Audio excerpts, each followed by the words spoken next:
Qaranglar akalar, mana suvi sariq. Ko'ryapsizlarmi? Rangi. Qo'ylar suvining rangi sariq. Bu ichyapti mana. Hech qanday nos qilgani yo'q qo'ylar. Ta'mi ham o'zgaradi-da endi. Bu vitamin. Vitamin suvlariga qo'shib beraman. 20 litr suvga hisoblab chiqdim kuni 10 gram to'g'ri kelar ekan. Chunki 2 tonna suvga 1 kilogram deb yozilgan ekan. Ba'zir topib oldim. Bu o'zi ham antiqa vitamin ekan. Yo, vitamin emas, nimani qo'llanishini. Mana hozir ko'rsataman sizlarga shu vitaminni. Mana hammasida xuddi shu vitaminni solingan. Mana sariq suv. Hozir hammasi yemini yeb bo'lgandan vitaminni ichadi, bosib. Mana hozir sizlarga ko'rsataman. Xo'p, mana shu vitamin Vitagrov M. Buni boshida men bu rasmni ko'rib bir olish niyati yo'q edi. Keyin buni tarkibini o'qib ko'rganimdan keyin qiziqdim. Juda ham ko'p vitaminlar bor ekan, qaranglar. Vitagrov M. Bu A, D3, I, K3, xullas natriy xlor, B2, B6, B12, xullas C vitaminlari. Bu yoqda yana bir qancha tarkiblari bor-da mana. Xullas, bu yerda nima degan? Vitaminlar deyapti, minerallar va amino oksidlardan iborat deyapti. Operation of several physiological functions. Xullas, bir qancha fiziologik funksiyalari bor ekanda buni. Endi balanced nima deyapti qaranglar. Vitagrov M is a well balanced combination of essential vitamins. Ya'ni vitaminlarni balansini, ya'ni saqlab beradi degan ma'nosi bor-da endi. Endi qaranglar. Bu qo'ylarga ishlatiladigan joyini men sizlarga topib beraman. Bu nima deyapti? Mana qaranglar. Mana bu yerda yozilgan, mana cold and fall administer degan 10 gram kuniga 10 gram deyilgan. Endi bu 10 gram bitta qo'yga berilmaydi.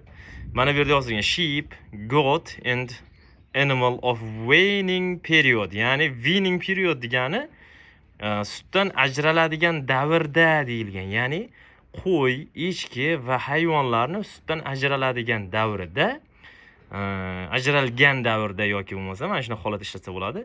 3-4 gram kuniga deyilgan. Ya'ni bu o'sha ichadigan suviga qo'shiladi-da bu.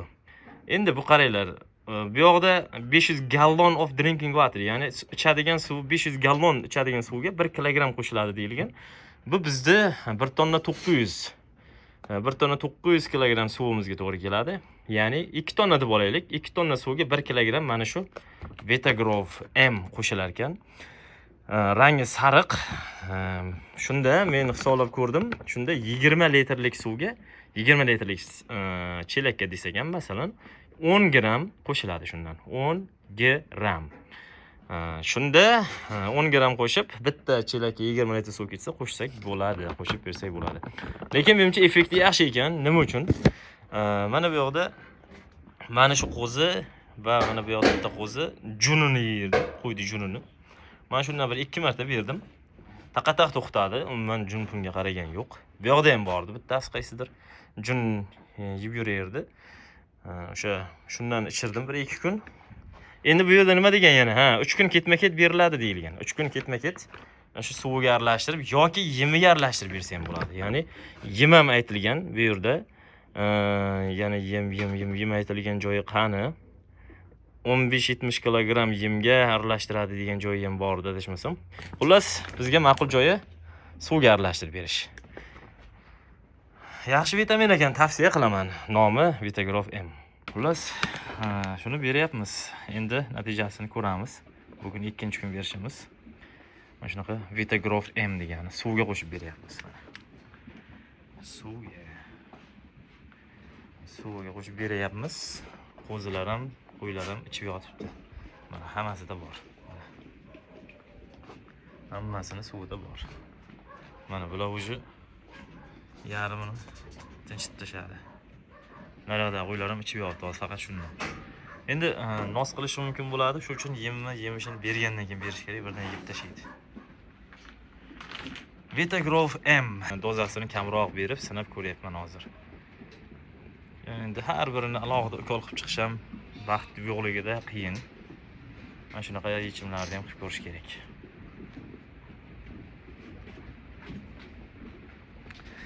Demak, obuna bo'lishni unutmanglar. Qiziqroq ma'lumotlar bilan ulashamiz albatta. Mana vitaminni bostiryapti. Xushxorjon. O'zi ham keldi mana. Mana vitaminni ichyapti. Foydasi bor albatta. Vitamin bo'lgandan keyin foydasi bo'ladi.